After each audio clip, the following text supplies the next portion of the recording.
What is going on, guys? Brandon over here at Geek Talk. We are back with another video, and this time we are talking The Marvels. Yes, I have finally watched it. I played the slow game. It was another one of those Marvel movies that couldn't get me off my couch to go watch it in theaters, so I decided I'm going to wait.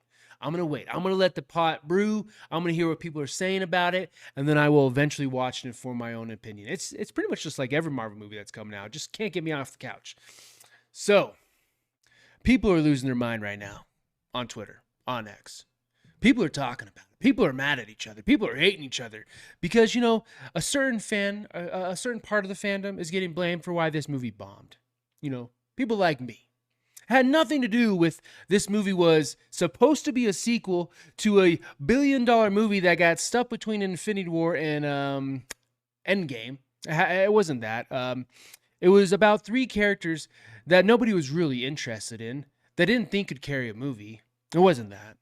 It wasn't the fact that you had to watch two Disney Plus Marvel series and Captain Marvel to understand what the hell was going on with this. It wasn't that. It was misogynist. It was dirtbags like myself. Bigots, what I've been called on the internet. And that is absolutely ludicrous.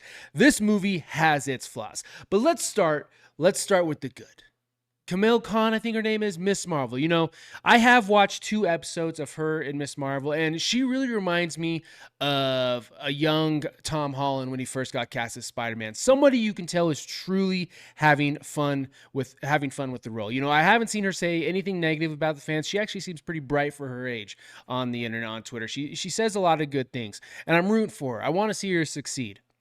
But I just don't think this is it. But she was a shining moment. She had fun, and I think that's what the MCU as a whole is missing. We see stuff on like Nerdrotic's video when he breaks up like who Marvel's casting for the writers and the directors, and they're not comic book fans, they're not Marvel fans, they're not superhero fans in general. They're just little turds looking to catch a buck and come make a movie, aka Taika Waititi, whatever the hell his name is. He does not give a shit.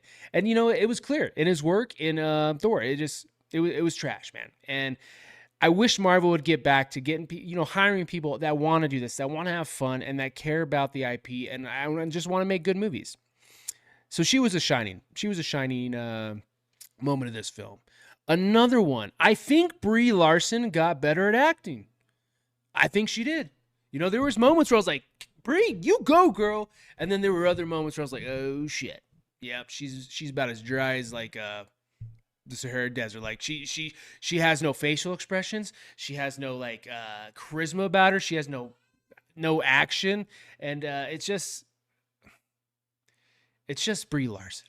It's just Brie Larson. She's a rough watch. And that's about it for what I liked about this film. I mean, if I wanted to give it another praise, I guess I could really dig into the bag and pull this one out. But I mean, you could honestly say that you could see the chemistry between the 3 leads. You can tell they kind of had fun, as much as Brie Larson, I'm sure, is just a bundle of joy to be around. You could tell they had fun. And I guess I'll say the chemistry was there between the leads.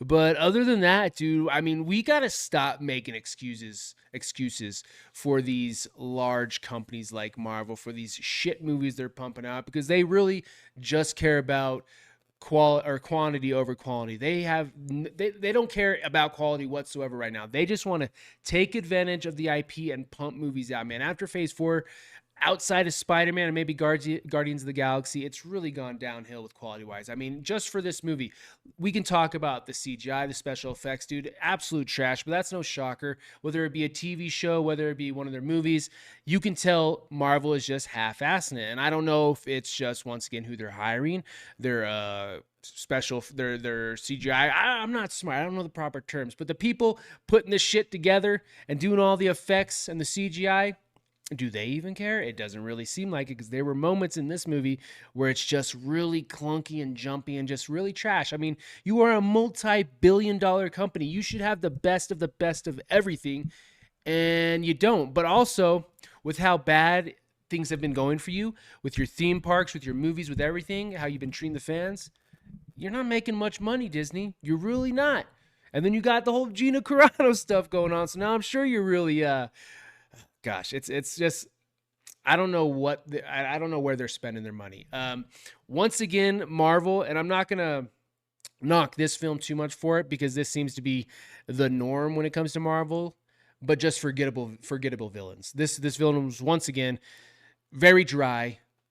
Nothing awesome about her. I mean, I don't know if I missed something. I mean, I'm keeping up with the MCU, but very lightly. Wasn't that not the villain's hammer from Guardians of the Galaxy, I believe? I don't know how she got that. If that's the same actual weapon, I think it was. It looked like it. But yeah, she's just nothing special. Nothing special, man. And the good ones they do, they end up killing, man. It's just this movie, you really got to look for things outside of Miss Marvel, the young actress. I forgot my second reason why I thought this film was okay. It's just not good, man. It's not good. We got to stop making excuses. We need to demand excellence.